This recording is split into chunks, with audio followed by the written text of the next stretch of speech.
E agora que tudo isso foi exposto,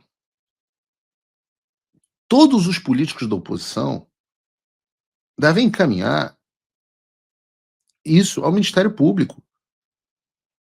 Porque nós estamos falando de apuração de crime. Ah, mas não vai acontecer, não, mas precisa ser enviado para que os que arquivem também sejam cúmplices. Há um dever moral de exigir a anulação do processo do golpe da Disney. Ah, vai acontecer? Não, mas tem que pedir, como bem fez a senadora Damares Alves. Porque é absolutamente inaceitável que o promotor do caso e o juiz que vai julgar se encontrem nos bastidores para combinar a estratégia de perseguir pessoas específicas. Ou então isso só era errado na Lava Jato? Ora, a condenação do Lula não teve exatamente isso como uma das bases para sua anulação? Por que então o processo contra Bolsonaro e os demais réus deve continuar? Ora, a oposição, e eu volto a dizer, é uma pena que isso tenha acontecido no meio do julgamento. Eu espero, porque o julgamento interrompe hoje, só retoma na semana que vem. Eu espero que a oposição levante um pouco mais essa pauta para dar visibilidade a esse assunto, da mesma forma que o PT e a esquerda fizeram quando isso aconteceu com Lula. Que agora é hora de fazer barulho com essa história.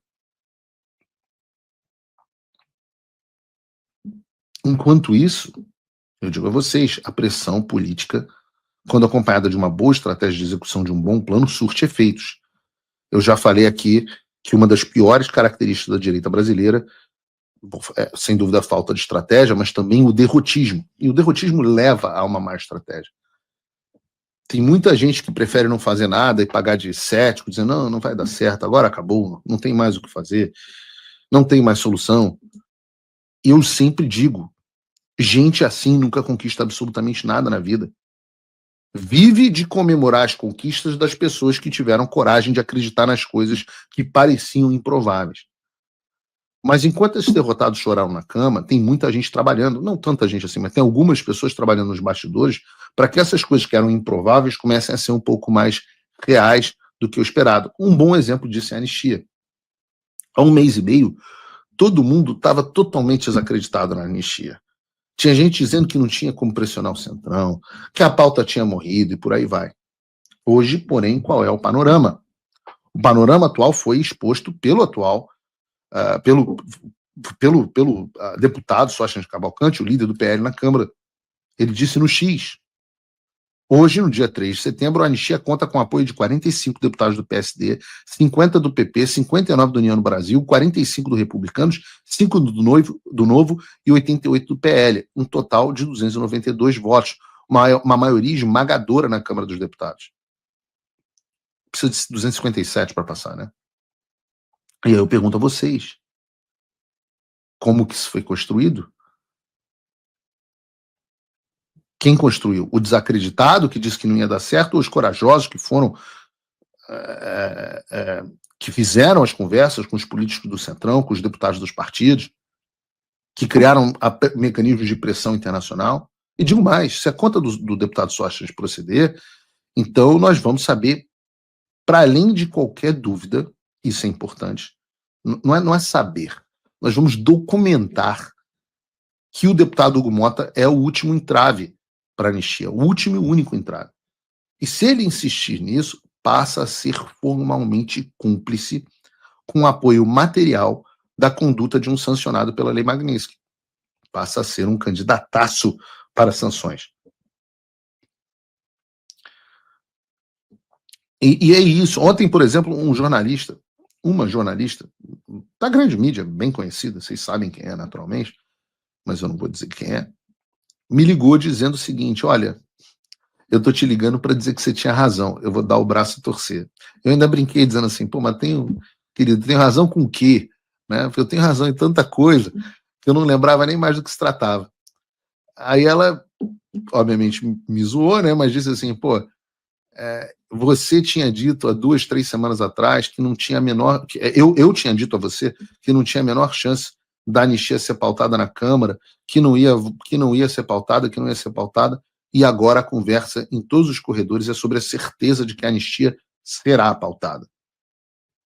Agora, evidentemente, nós vamos entrar em outra discussão, que é a de qual anistia será aprovada. Se vai ser uma anistia mais soft, mais light, que não anistia ninguém, só diminui a pena das pessoas, uma anistia ampla, geral e restrita, que é o que Eduardo Bolsonaro e eu temos, e o governo americano temos insistido que é o caminho para o Brasil, ou alguma coisa no meio do caminho. O que o Brasil precisa, e a solução que nós apoiamos, é claro, é a anistia ampla, geral e restrita. E é importante que se entenda que qualquer coisa que não seja isso, nós consideramos perda de tempo.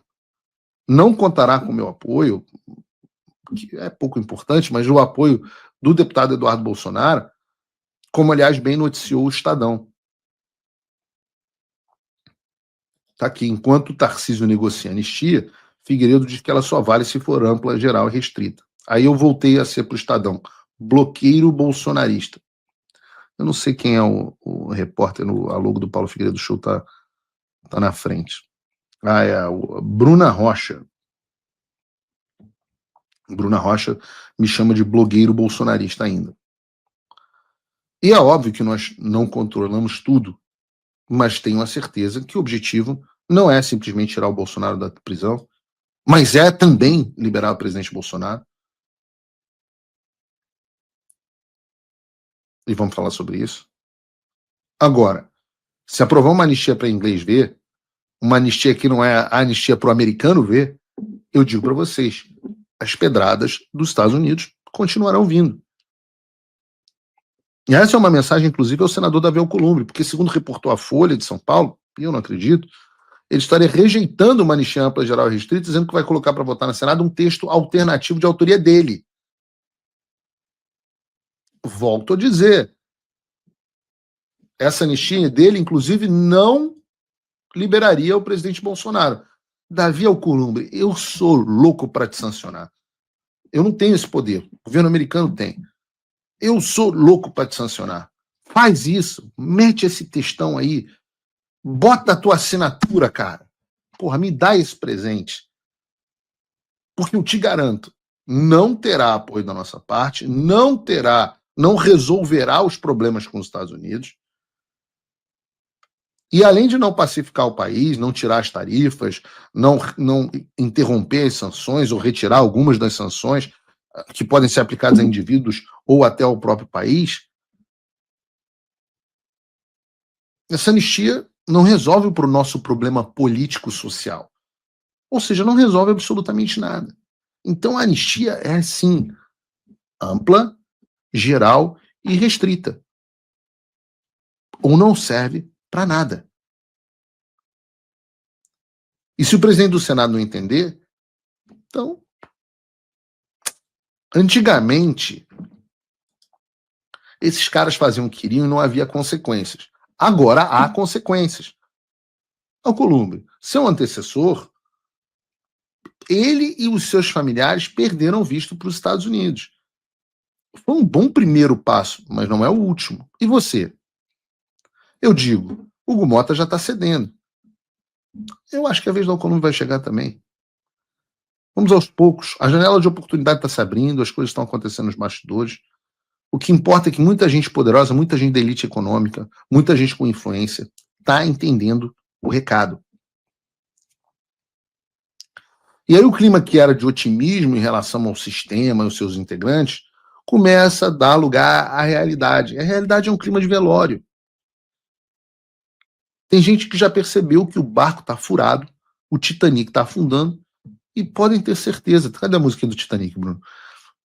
As pessoas vão abandonar o navio.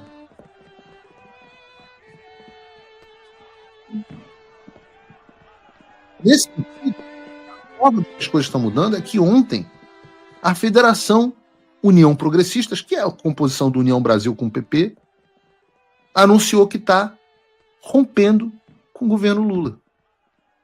Bota o vídeo aí da União Progressista, Bruno.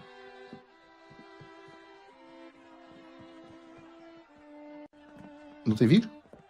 Luizinho, Pedro Lucas, a nossa amiga Tereza Cristina, comunicado de Federação União Progressista.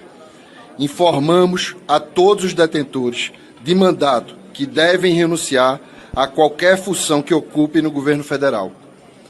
Em caso de descumprimento, se a permanência persistir, serão adotadas punições disciplinares previstas no Estatuto.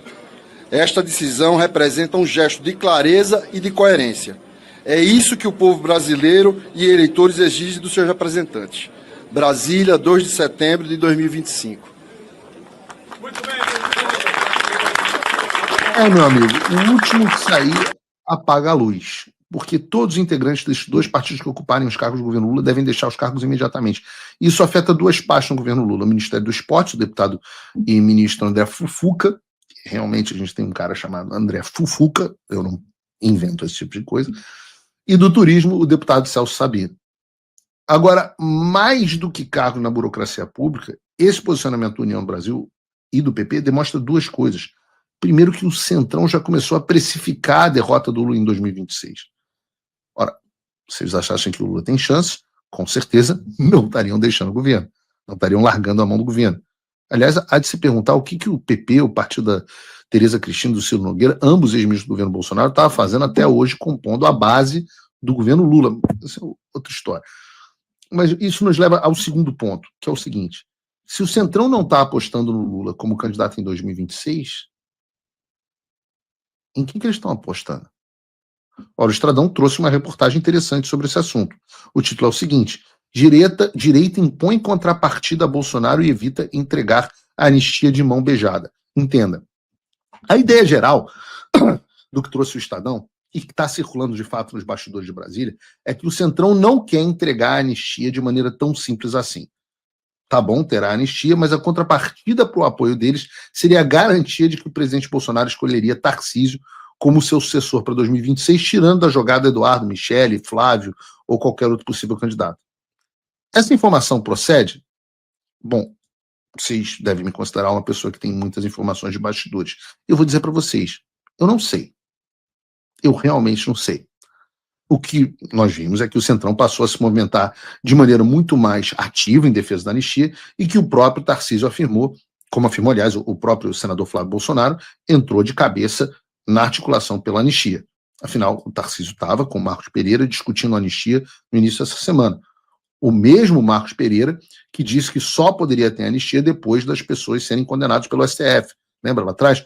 Como eu disse, tem muita coisa acontecendo nos bastidores e a gente pode analisar as coisas com, eu diria, uma certa cautela. E, por enquanto, eu vou me ater aos fatos concretos que a gente tem. A anistia está caminhando a passos largos, o Hugo Mota está mais pressionado do que nunca, os caciques do Centrão entraram na jogada e 2 dos maiores partidos do Congresso anunciaram um rompimento com o governo Lula. Essas são as notícias boas. Bolsonaro fez um acordo dizendo que Tarcísio será o candidato? Eu não sei, eu não posso conversar com o presidente Bolsonaro, eu posso dizer que essa informação só chegou a mim como rumor. Se eu tivesse que apostar, eu ia citar 2 características do presidente Bolsonaro aqui. A primeira delas é que o presidente Bolsonaro não gosta de tomar decisão. Sei que os bolsonaristas mais radicais não vão gostar disso, mas o presidente Bolsonaro não é um bom tomador de decisão.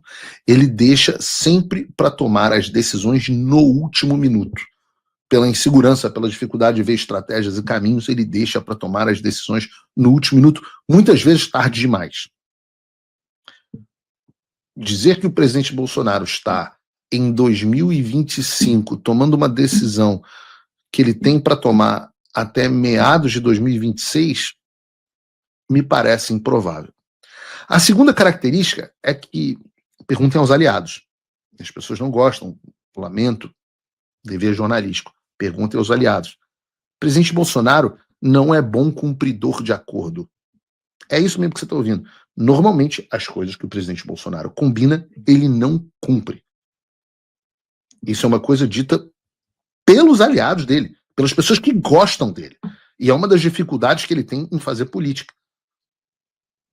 Porque na política, normalmente, o que você combina tem que ser o que você cumpre. Isso gera previsibilidade, e previsibilidade é importante em qualquer negociação, inclusive dentro da política. Então, a ideia de que o Centrão fez um acordo agora e que o presidente Bolsonaro já prometeu que o candidato será o Tarcísio no ano que vem e que o Centrão com isso vai votar a anistia com a certeza de que o presidente Bolsonaro vai cumprir o que ele combinou, soa inverossímil. Soa inverossímil. Mas veremos.